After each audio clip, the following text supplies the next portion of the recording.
Step 1, wake up early, gonna rise with the sun. Step 2, get some good, some food in you. Step 3, think real hard about what you wanna be. Step 4, everybody just do your thing. Wake up, today's gonna be a good day. Wake up, today's gonna be a good day. Wake up, today's gonna be a good day. Wake up, today's gonna be a good day. Wake up, today's gonna be a good day. Wake up, today's gonna be a good day. Wake up, today's gonna be a good day. Wake up, today's gonna be a good day. Yo, set your affirmations, aspirations. I got shit to do, the aftermath of preparation. Good food, good mood, blood in circulation. One step at a time, yeah, that's how you make it. Set a goal you control and the steps you take them. I try to pick one thought, have some concentration. And if I make a mistake, it's called education. I try to do this every day, call it replication. Wake up, today's gonna be a good day. Wake up, today's gonna be a good day. Wake up, today's gonna be a good day. Wake up, today's gonna be a good day. Wake up, today's gonna be a good day. Wake up, today's gonna be a good day. Wake up, today's gonna be a good day. Wake up, today's gonna be a good day. So life ain't easy, yo, I think there's a reason though. Ups and downs, just like every different season, yo. Sometimes I'm high, other times I'm barely breathing, though. I always gotta fight and hide from the demons, yo. Negative thoughts are poison, they rot. Head full of flaws, so here come the clouds.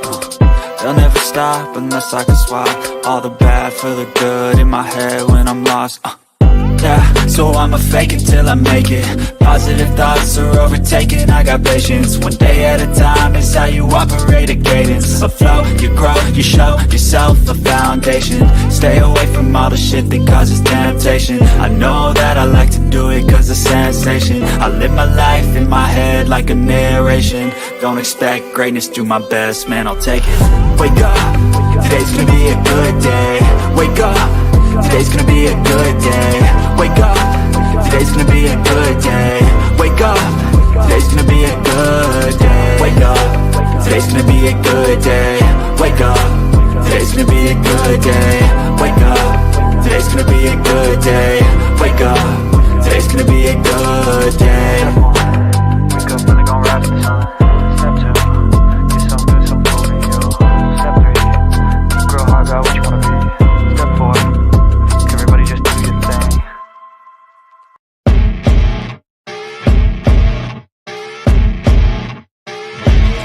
As you wake up in the morning, you want to find the latest, greatest information about criminal cases and have an intuitive conversation about the suspects associated with these cases. Head over to the Bullhorn Betty channel on YouTube.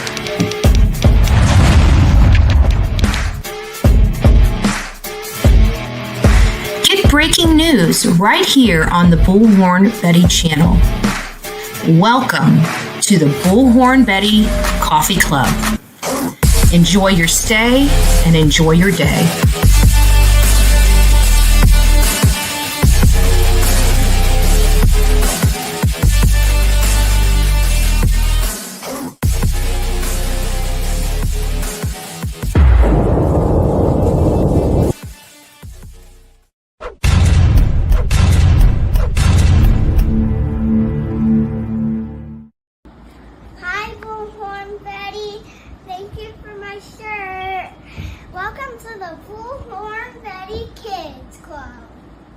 Nova Scotia. Police are looking for 6-year-old Lilly Sullivan and 4-year-old Jack Sullivan. Unfortunately, still a lot of questions left at this point, Andrew, as the search does continue for that missing brother and sister in Nova Scotia. We did, like you said, we did learn more last hour. Now that does include plans to scale back the search efforts.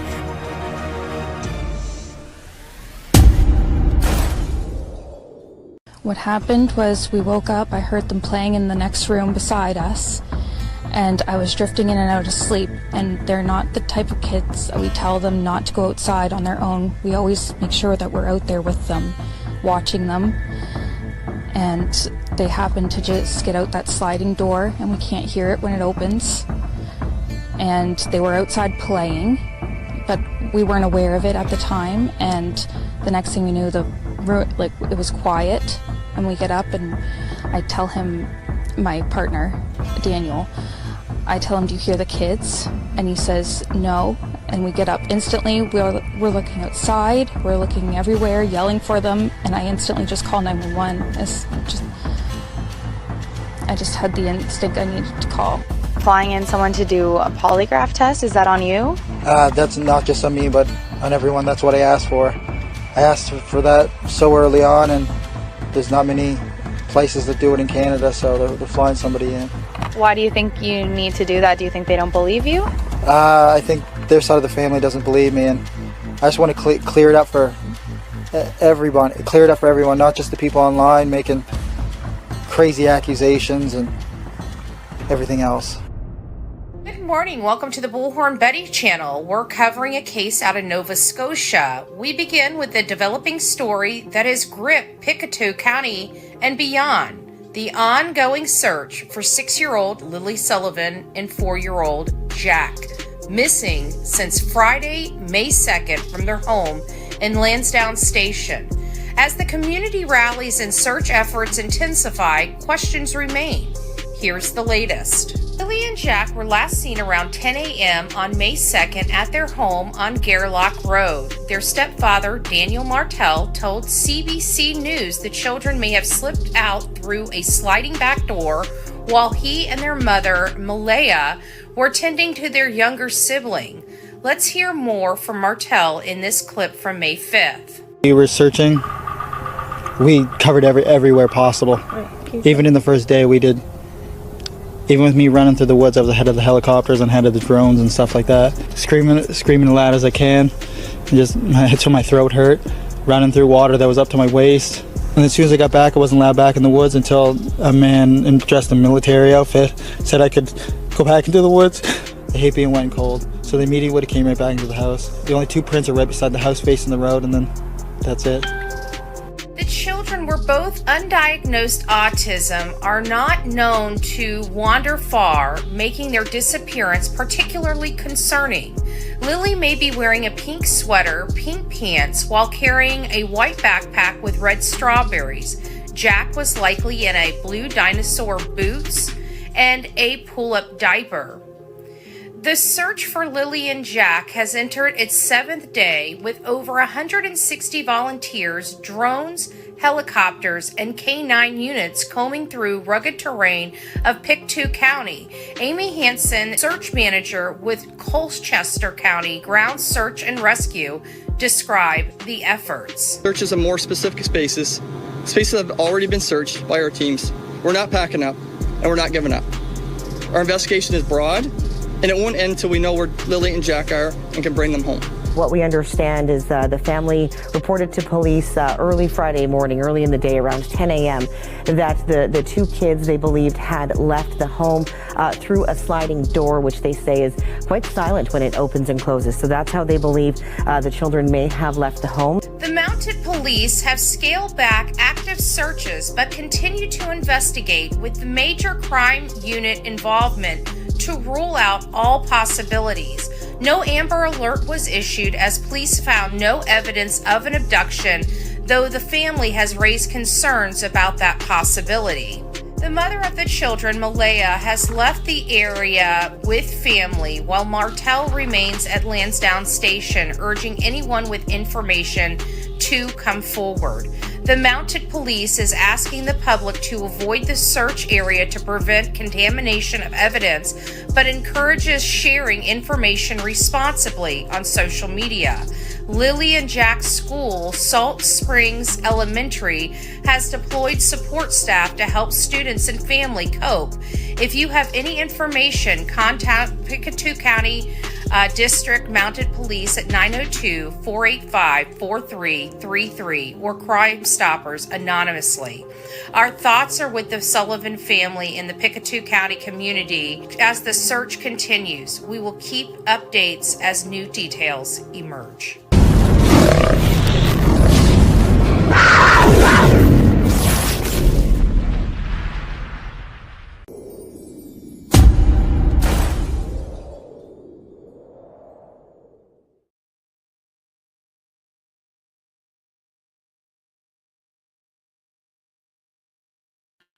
Not sure why it was still muted.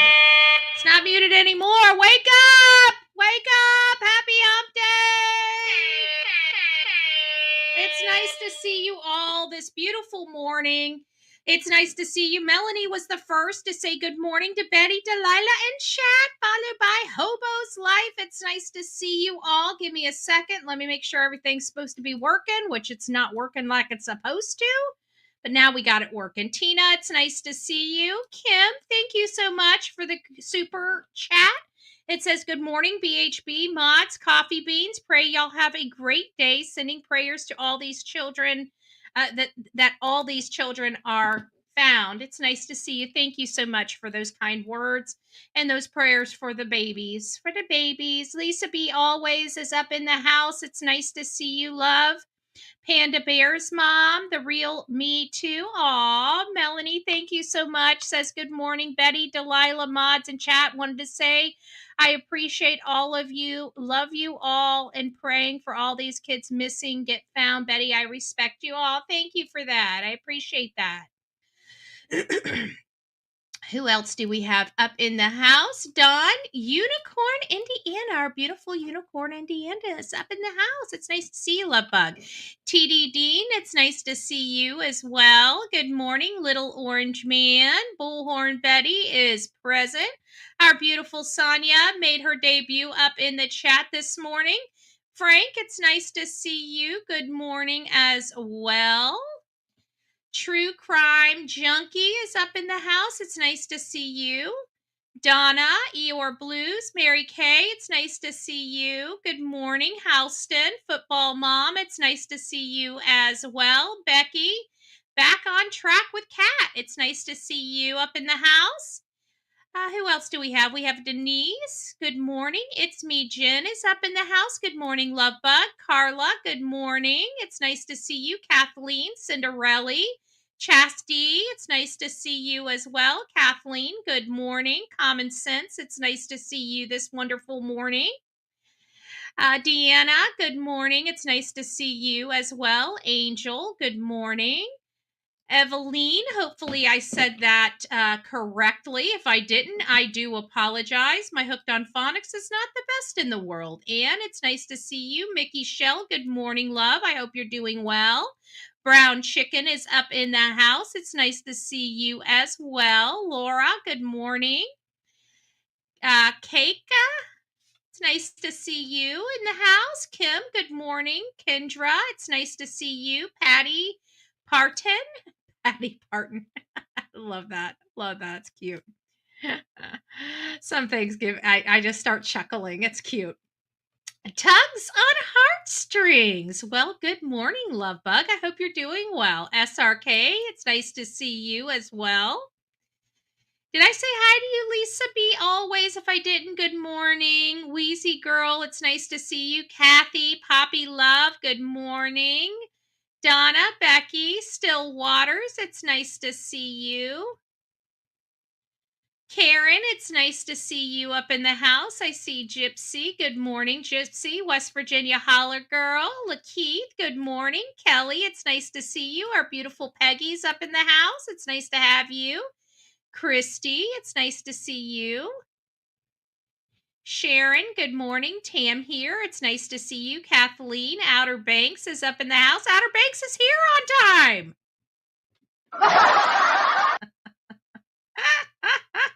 I'm just kidding. I'm just kidding. We're glad you woke up on time on Hump Day. Teresa, Kendra, it's nice to see you. Oh, Outer Banks came in here flashing the 5 Bullhorn Betty memberships. That's cute. Well, thank you. Thank you so much, Love Bug. If you received your Bullhorn Betty gifted memberships, don't forget to tell our Outer Banks thank you for those 5 beautiful recipients of the Bullhorn Betty memberships. Welcome to this crazy family we call the Coffee Club, i.e. the Insane Asylum. Grab your straitjacket in your padded room. Welcome aboard. Welcome aboard. It's nice to see you. Judy, it's nice to see you. Robin, Aline, Sharon, Phil, George, One Sock. Hey, love, I hope you're doing well. It's nice to see you, Karen. Who else do we have? Phil's up in the house. DJS, good morning. It's nice to see you. Jacqueline, it's nice to see you. Juicy Jules, good morning. Mello, it's nice to see you all the way from Canada. Thank you for being here. And Anna D, good morning. Good morning, y'all. Now, you guys see over here, we've got a little screenshot above here. And, you know, a lot of people always ask me, you know, why, you know, I think I was asked this by Caitlin, you know, on the last interview, once they found me, you know, the grand jury refused to indict me. And so when I was giving an interview, oh, good morning, Pink Butterfly. It's nice to see you. They were asking me about the lawsuits, and it's basically, you know, at the end of the day, the lawsuits are to get something to stop, you know, and if you damage somebody, it's to, you know, seek damages.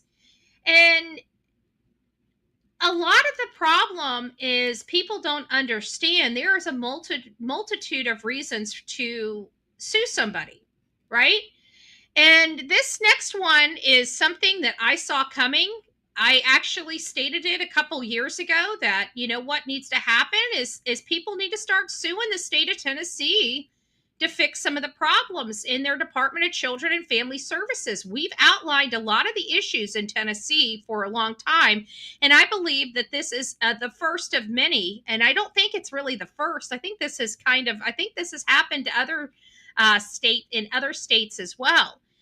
And so it's a group of kids that are suing the state of Tennessee for failing to protect them. Many of the issues we've been discussing have been going on, you know, since we started in the Summer Wells case back in 2021, and they have been persistent prior to that. But it really wasn't until we got into the Sebastian Rogers case that we realized that the Department of Children and Family Services are shipping the kids out of state because they have no place to put all of these kids that are going into their system. And that is like a total failure in and of itself. Hey, Riv, it's nice to see you, love. I hope you're doing well. And so these kids got together and they decided to sue the state of Tennessee, the foster children.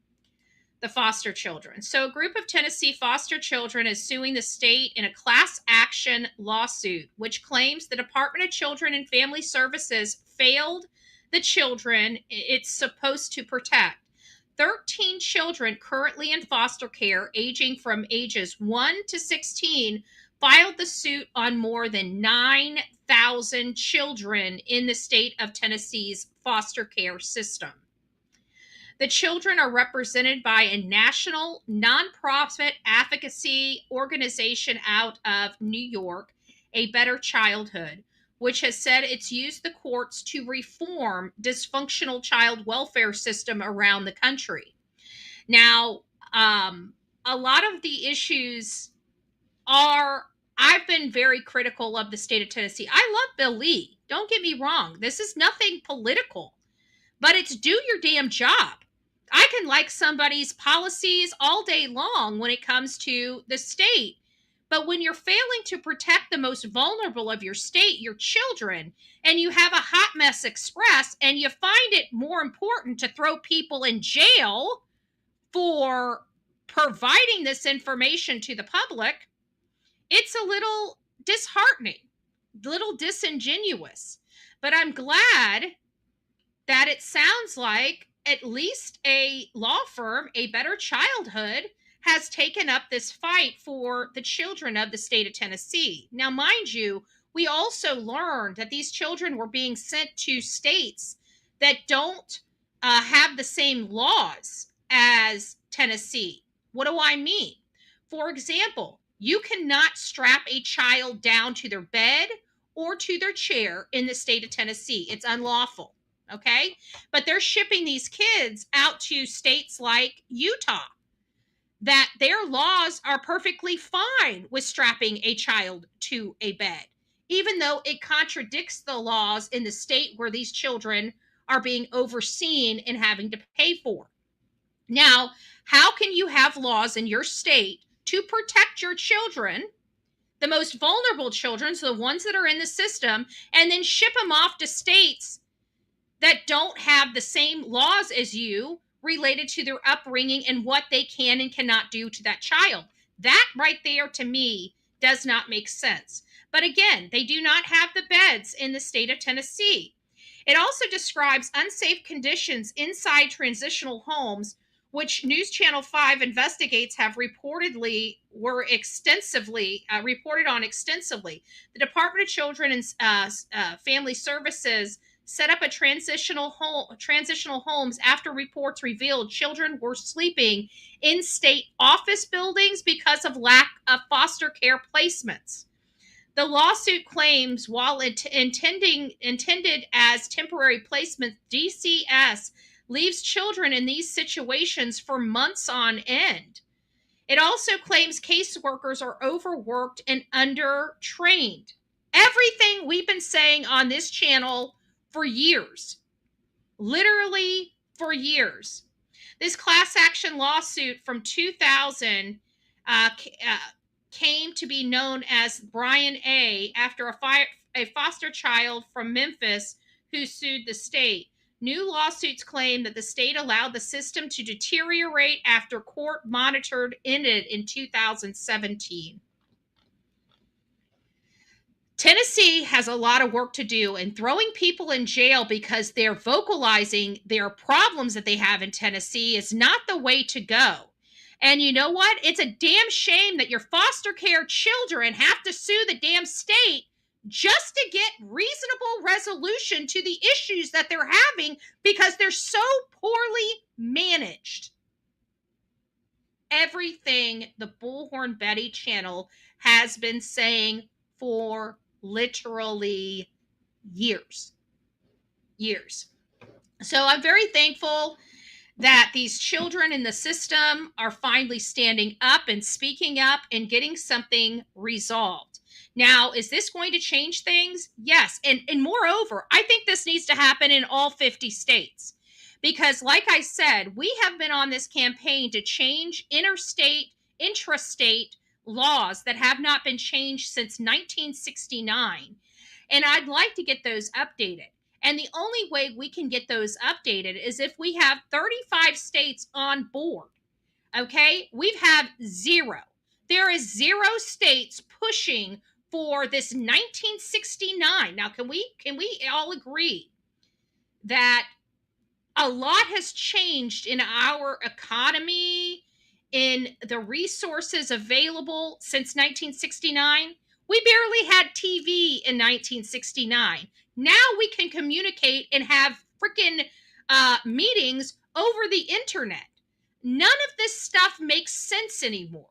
We need a centralized database for our children, for all of the Department of Children and Family Services across this nation to have one database to go into to do their research. So if these kids were seen or touched by any other Department of Children and Family Services in any other states, they should be have those reports immediate and at their fingertips. We're in 2025. This paperwork and we can't get this here, we have a right hand, left hand issue. That should not be happening in 2025 with our federal government or our state government, right? You're talking about deep pockets and a lot of people that we're paying a lot of money for that are supposed to be a lot smarter than we are. Yet we have these issues over and over from state to state, county to county, city to city with no resolution. We need resolution. So very thankful for that. Very thankful for that. So now we're going to get on to the case of Lilly and Jack, as well as a better understanding of psychology and how children tick, the generate. Well, not only that, but these kids, they're book smart. They're not street smart. Most of these kids have never had a problem in their life. They're social workers because they want change for the people, yet they have no education. They can't identify addicts from non-addicts. They can't identify abuse from non-abuse. Having a PhD in children doesn't make you an expert in children or child abuse. If you've never experienced it, you've never seen it in the raw, then how the hell do you know what you're looking for or what to look for? Books don't teach you what you need to know. Real life skill and experience teaches you what you know. You can get a little from the books. But just like drug addiction, I get so sick of people that have never struggled a day in their life with any type of substances trying to tell somebody that has addiction problems how to live life. That is an oxymoron to me. I'm sorry, it is. And it's much with this, because people that have never had abuse, never had to hide abuse, never had to experience abuse, I'm sorry, a book is not going to skill you in that in that area. It's just not, because it's so complex, it's so manipulative, it's so secret. Many people don't talk about the abuse that they're undergoing. So anyways, guys, let me go ahead and get this. This is going to be a little bit of it's going to be long-winded for me, but we're going to be long-winded, and then we're going to dive into this case and go over the thumbnail, which is why all of you guys are here. If you guys could do me a favor, I see we have 364 people in chat right now. If you guys would mind going out and giving me a thumbs up, I would greatly appreciate that.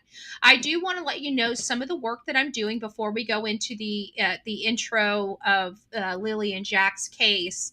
I'm preparing a timeline. I've already started it. I'm doing a collection of interviews. So if you guys find the interviews of Dan, I've got the one interview Malehya did. But Daniel, if you guys start seeing stuff that Daniel or anything that's related to this case. Oh, by the way, we do have a Facebook group. I was advertising it this morning before everybody was here. So let me go ahead and advertise it again. We have a Lilly and Jack Sullivan group on Facebook. If you guys would like to go there, if you find anything about this case, please dump it into that Facebook group so I can find it. You can also send me any information, but I'm looking just for all the parental interviews. Okay, if we have interviews of Daniel, which I know we have a lot more interviews of Daniel than we do of Malehya, but if you guys can send those, if you come across just in your normal stuff, I don't want you to go out of your way and do a research project or anything like that. But as you are sitting at home and going through, this case and looking at all the Facebook groups, YouTubes, TikToks, if you see anyone with interviews with Daniel Martell, please send them over to me. I would prefer having those from the actual sources like CBC, Global News or whatever, wherever they originated from. But I will do this research on them. What I just need is, because I'm compiling this timeline and interviews list, I just want everything that Daniel Martell is in. That's all I want. So I just joined the Facebook group. Great. So all of you guys can also dump anything that you guys are finding into that group, because that'll be easier for me to search for certain topics or certain information. I know you guys are really the worker bees behind the show, so I wanted to give you guys a place that you can dump that information in there.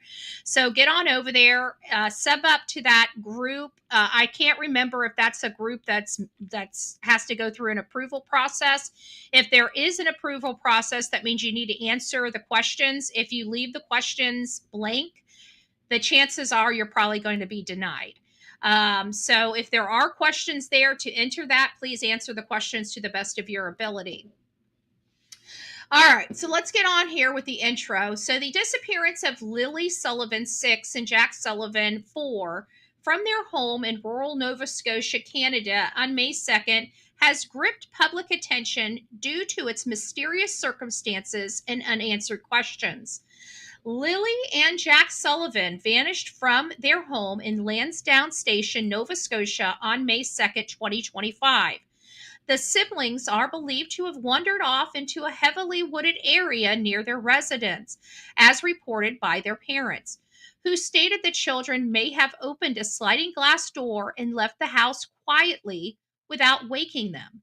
The search for the children, now ongoing for over 2 weeks, involves authorities hunting down leads, conducting interviews, and combing through the dense forest terrain surrounding the home. As of today, May 21st, 2025, the children remain missing and the case has not been resolved, with few concrete updates on their whereabouts. The Royal Canadian Mounted Police and other authorities have been actively involved, following up on tips and conducting extensive searches. A recent Newsweek's article from May 20th, 2025, highlights the unbelievable conditions of the wooded area, noting its challenges for search efforts due to the dense vegetation and rugged terrain. Posts on X and other platforms indicate that the search was expected to resume with no significant breakthroughs reported as of the latest updates. The parents, Malehya Brooks-Murray and Daniel Martell, the children's stepfather, have maintained that the children left the home on their own. However, the lack of clear evidence, such as security footage or confirmed sightings, has fueled speculation and public scrutiny. Several aspects of the case have captured public attention and media attention, contributing to its high-profile nature. Unusual circumstances of the disappearance, remote location, public and social media attention, the stepfather's role, and the mother's behavior and lack of answers. Unusual circumstances of the disappearance. The parents claim that Lilly and Jack, at such young ages, managed to leave the house undetected by opening a sliding door and wandering into a heavily wooded area has raised questions. The lack of noise or disturbances reported by the parents, combined with the absence of any proof of life since the Tuesday before their disappearance, has led to skepticism about the timeline. Remote location. The Sullivan home is in a rural, heavy forested area of Nova Scotia, which complicates search efforts. The terrain is described as dense and difficult to navigate, making it plausible that the children could be lost in the woods, but also raises doubts about how far two young children could have traveled without being found. Public and social media attention. The case has garnered significant traction on platforms like X and here on YouTube, with users posting theories, analysis, critiques of the parents' statements. Videos titled Lilly and Jack Sullivan, Plan, The Script, The Extra, and Lilly and Jack Sullivan's parents on their disappearance. The inconsistencies in their own words highlight public fascination and suspicion. Daniel's role. Daniel Martell, the stepfather, was reportedly the last person to see Lilly alive, according to posts on X. This has drawn attention to his statements and behaviors, with some questioning his credibility due to the lack of corroborating evidence. Martell has stated he is cooperating fully with the investigation, but public sentiments remain skeptical. The mother's behavior, I have to say, is the most bizarre of both parents' behavior. Malehya Brooks-Murray's actions, particularly leaving the area where her children disappeared from, and her social media activity, have sparked controversy. Her brief reactivation of her Facebook account amid the ongoing search has been described as unusual and suspicious by some observers, including me. Lack of answers. As noted in a Facebook post, the case has raised so many questions with very few answers after 16 days, contributing to the growing public frustration and speculation about what happened. The main question that we're all wanting to know about, are the parents responsible? There is no definitive evidence in the provided information to conclude that Malehya or Daniel are responsible for the disappearance of Lilly and Jack Sullivan. However, public suspicion has grown due to several factors, primarily driven by social media discussions and inconsistencies in the parents' narrative. Authorities have not publicly named the parents as suspects, and the investigation remains focused on all possibilities, including the theory that the children wandered off. Reasons people are suspecting the parents: inconsistent statements. 99.9% of the time, the reason why we, social media, and the public don't believe parents in situations like this is because their statements are inconsistent depending on who they're speaking to.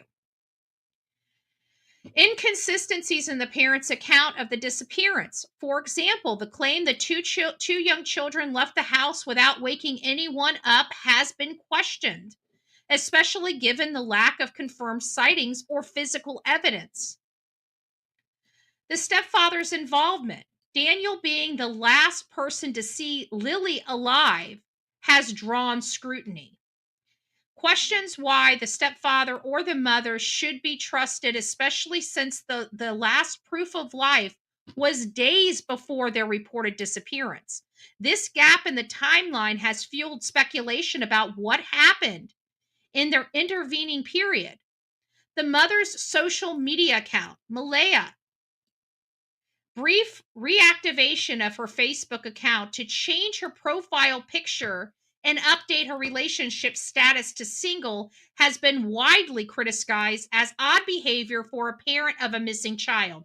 This action was reported on May 11, 2025. Lack of transparencies. Here are some other red flags. The parents' limited public statements and the absence of clear evidence supporting their account have led to speculation. A YouTube video titled Lilly and Jack Disappearance: The 10 Red Flags That Cannot Be Ignored, suggests that multiple aspects of the case, including the parents' behavior, are concerning to the public. Public statements on X from CNY family suggest that police are on to the BS and pointing to the parents' narrative as questionable. While these posts are not evidence, they are indicating a strong public sentiment that these parents may know more than they are sharing. According to the available information, Malehya has reactivated her Facebook account at least once, I've heard twice, since the children's disappearance. Reports, Lulu, 901 Lulu, reports that she reactivated her account to change her profile picture and update her relationship status to single. A related Facebook post confirms this, stating that she briefly reactivated her Facebook account for these changes. There is no evidence in the provided source for additional reactivations beyond the single instances. While public suspicion of the parents is significant, particularly on platforms like X as well as YouTube, it's important to approach these claims cautiously. Social media posts often amplify speculation without concrete evidence, and the parents' unusual behavior, i.e., Facebook activity, does not inherently indicate guilt.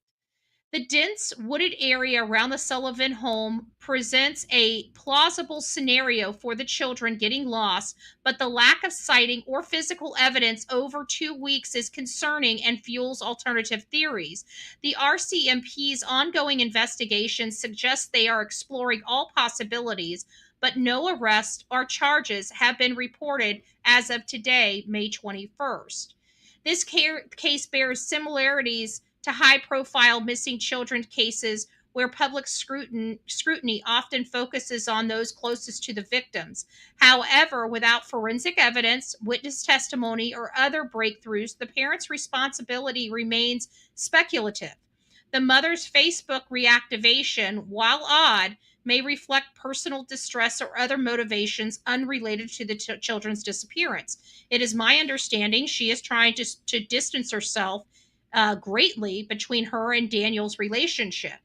In conclusion, Lilly and Jack Sullivan have been missing since May 2nd, 2025, with no confirmed sightings or resolution as of today, May 21st, 2025.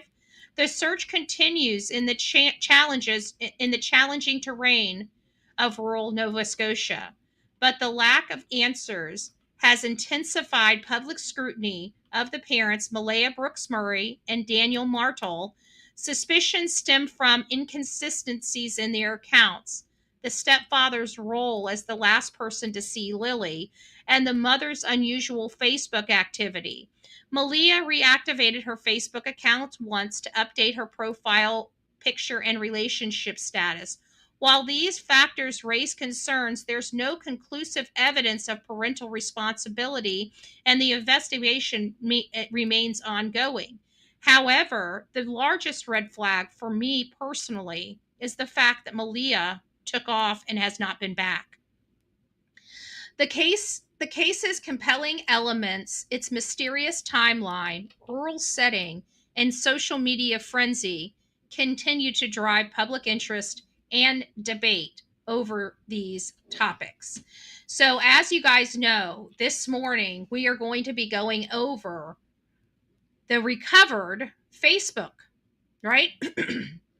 We know Malehya has, and I also recorded it just in case she decides to play games again. So we're going to have a rare view into the life of Lilly and Jack. But before we get into it, I want you guys to hear a little bit from the stepfather first.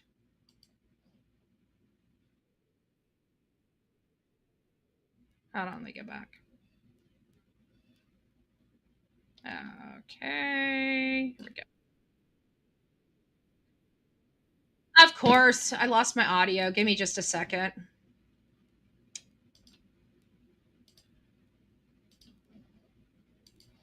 There we go.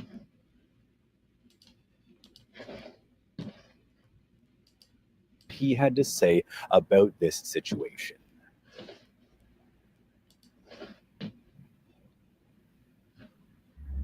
The last few days have been very stressful. I mean, ever since the Friday morning when we noticed that the children were gone.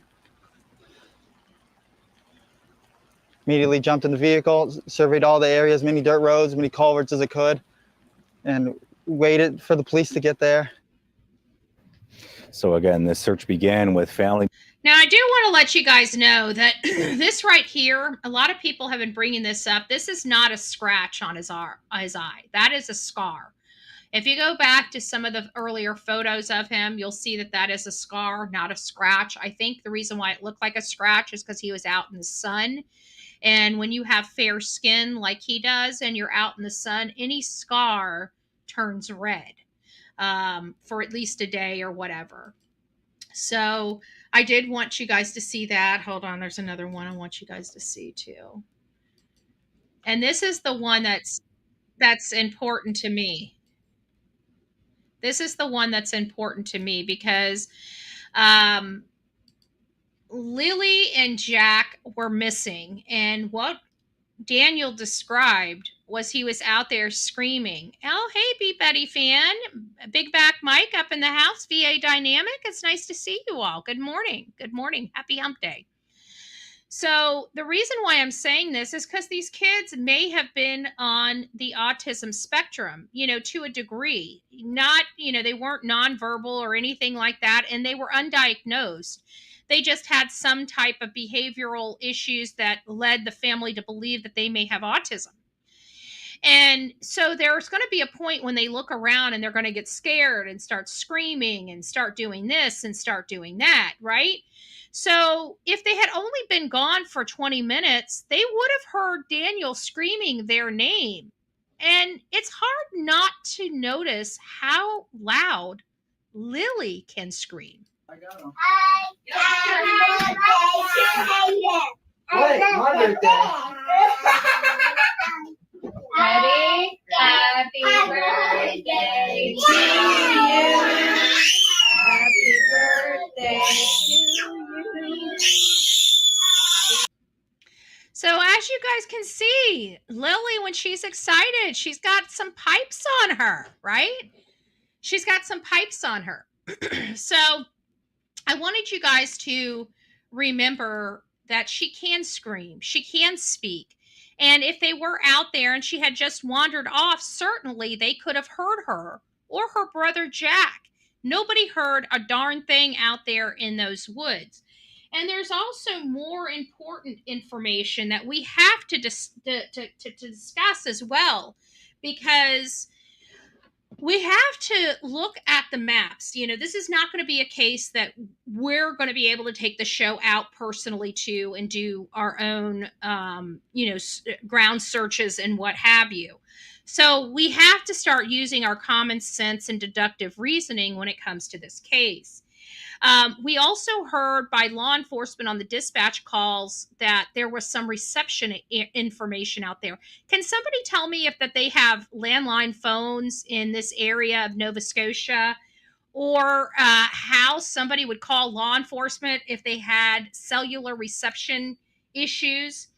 Also, we heard that the last time Daniel saw anybody or Malehya saw anybody was around 8 a.m. It's when they saw them and or heard that from them. It was around 8 a.m. and they reported the kids missing, I believe, around 9:50 in the morning, an hour and 50 minutes, almost 2 hours later. So many of you guys know how I do this. I usually divide the time in half and start looking at what can I get to within an hour.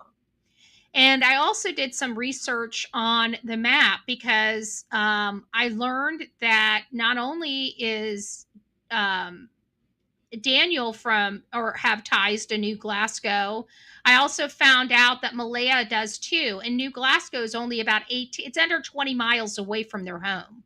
So that gives you kind of an idea of distance. So is that all the way up there to New Glasgow? There's a huge river and stuff that run from New Glasgow. So there's some water. And it's not like I like to focus on water. I just know it's the easiest way to get rid of something. You know, you put a sinker on something, it's easy to get rid of. The fact that Daniel, has been featured on a magazine for a fishing tournament, obviously is an avid fisherman, talked about having water up to his waist. You know, I'm leaning kind of toward the water aspect in this case as well. And so I'm paying close attention to bridges, to areas that are right off a road that are very easily to access accessible water or waterway. And so I'm making some headway on that front, but we have to remember that even on this day, I truly believe these kids were gone a lot sooner than reported. I think probably there's just something with that Thursday, them missing school on that Thursday. There's just something missing there. So another question that I had also brought up is why is none of their friends coming forward? Why is none of their family coming forward to talk about how wonderful they were with their kids?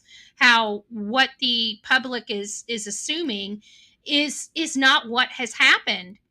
Hey, Kelly, it's nice to see you. Don't say recovered if they're not. It says Facebook recovered, which is what we're talking about. Malehya's Facebook. And next thing, Kelly, let me tell you something. You don't come into my chat and tell me what the hell to do on my show. Okay? I don't know what the hell is wrong with you people. You actually think you can come and tell somebody, what are you? Are you a Nazi? Do I look like I'm in a concentration camp and can be told what to do? Know your role. Stay in your damn lane. Asshole. Telling me what I can and cannot put on my own damn post. If you don't like my thumbnails, create some damn thumbnails and send them to me. Trust me, I got better things to do with my time than sit there and make thumbnails all day. What you ain't gonna do is come up into my chat and talk to me like that. Learn some damn manners. What, your mommy didn't teach you how to have manners? Your mommy and daddy failed you. They failed you. And then and somebody has already given me some information. Actually, a couple of people have already given me some information on how to do background searches on the parents. So it's going to take a little bit of action on my part to get there. So without further ado, Malehya, what we did find out is Malehya's Facebook page is officially back up again. So I thought while it's up, I've already recorded it. I've got it recorded as of today. But there you guys go. There it is. And I know that everybody is going to be most curious. It's not really about the post. The post, we already know she's went in there and sanitized her account. She took out anything that could be questionable. She's distancing herself from the man she's been with for 3 years.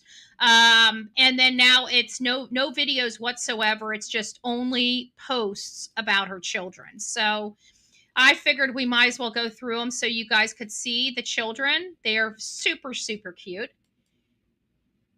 Super, super cute. But this is what she has allowed the public to preview. So we're going to preview them. Might as well get some music kicking up behind here. Hold on a second. Let me adjust my music. Get some music. I guess we can do the coffee club one.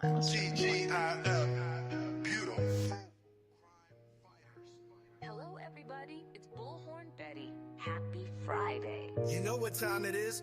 Grab your coffee, grab your tea, whatever it is you're drinking. Let's get into it. As you guys know, we have a coffee club here where we meet almost every morning. And it's not just coffee and conversations, right? We're not just sitting around having coffee and conversating. We're not. We're actually out here in the trenches helping advocate for victims and victims' families. And then you come to my channel. You see me raising awareness about these victims. You see me raising awareness about these victims' families. And then you see me take action. I go out and I advocate for them. I'm their voice. I'm their champion. I'm their voice, I'm their champion. I'm their voice, I'm their champion. Beautiful crime fighters, beautiful crime fighters, beautiful crime fighters. Beautiful crime fighters, beautiful crime fighters, beautiful crime fighters. Beautiful crime fighters, beautiful crime fighters, beautiful crime fighters. Beautiful crime fighters, beautiful crime fighters, beautiful crime fighters. So I just want to give you a little bit of encouragement. Just keep on doing what you're doing. You know, if you are out there fighting for the victims, keep on doing what you're doing.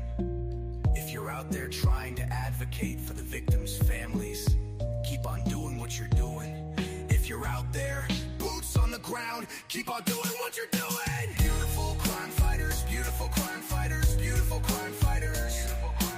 Beautiful crime fighters, beautiful crime fighters, beautiful crime fighters. Beautiful crime fighters, beautiful crime fighters, beautiful crime fighters. Beautiful crime fighters, beautiful crime fighters, beautiful crime fighters. All right, guys. So you got a little bit of the history of these kids. You know, after seeing everything I saw in these photos, I have to think that these kids were taken care of, despite what the rumors are out here. Is this a lot of photos? Did she have an opportunity to cleanse her account? Yeah, she did. Could this be the best of the best? Yeah, it could be. It could be. But what it does show is it shows that these kids were not isolated. Okay. And that is one of the key ingredients to abuse, right? To me, it seems like these kids were happy. It seems like that, they didn't have a whole lot. They didn't have a whole lot of money, but it appears like even in their backyard, you saw on the outside of that gate, it was just trash. Things slung everywhere on the outside of the gate. But in that backyard, it was cleaned up and it had green grass. The only place on the property that had green grass was that backyard for those kids to play in. That tells me something about the mom and the stepfather, okay? It does. Now, their behavior, mom leaving, never coming back, something, it tells me that an accident happened. Something bad happened. Something bad happened to these children, but I truly do not believe that it was intentional. I do not believe this is where we're going to be. I think we're going to have some negligence. They got it. They had to have gotten into something or got hurt. And because I just don't see, I really just don't, everything I'm looking at here, it doesn't make sense to me that the mom or the stepdad would just wake up one day and decide they want to unalive the two oldest. Okay. So we're looking at something different here.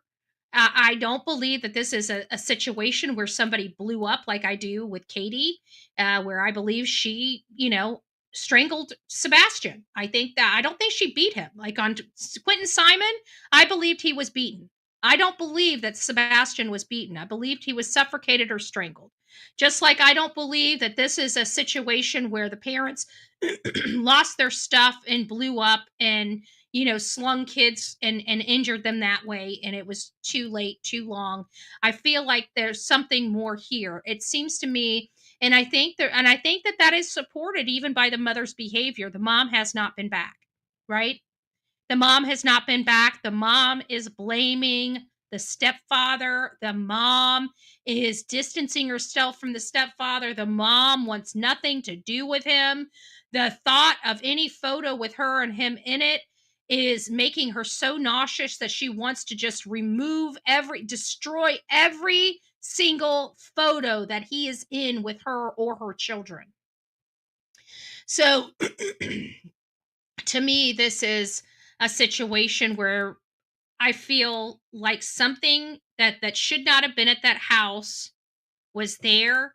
Maybe something that she told him needed to leave, or it was substance related where they had substances and the children got into something that they should not have gotten into, with them partying and whatever, and they may have walked in and it was already too late. They were gone.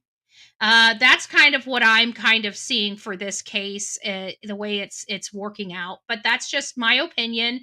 We still have a lot of stuff that we have to resolve in this case, including the house party. Who was all at the house? What are all those people's backgrounds?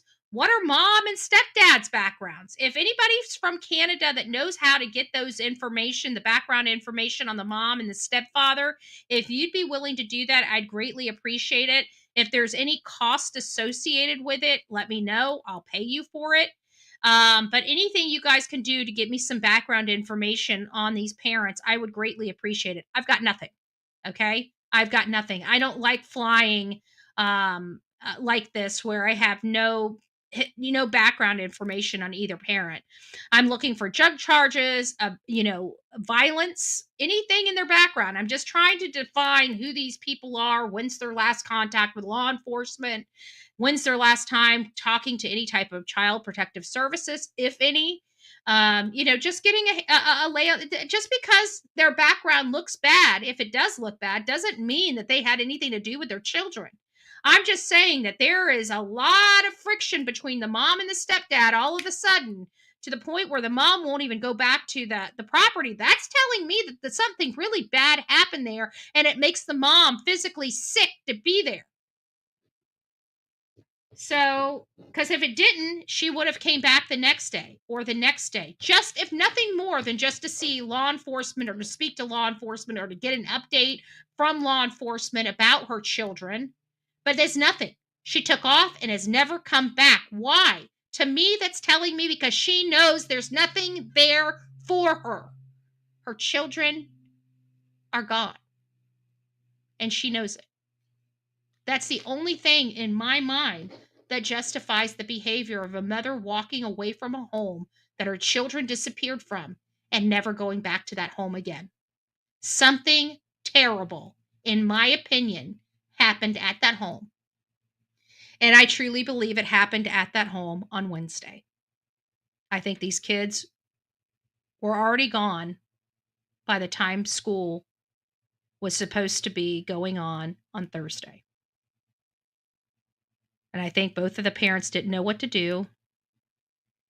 And so they freaked out. They executed a plan.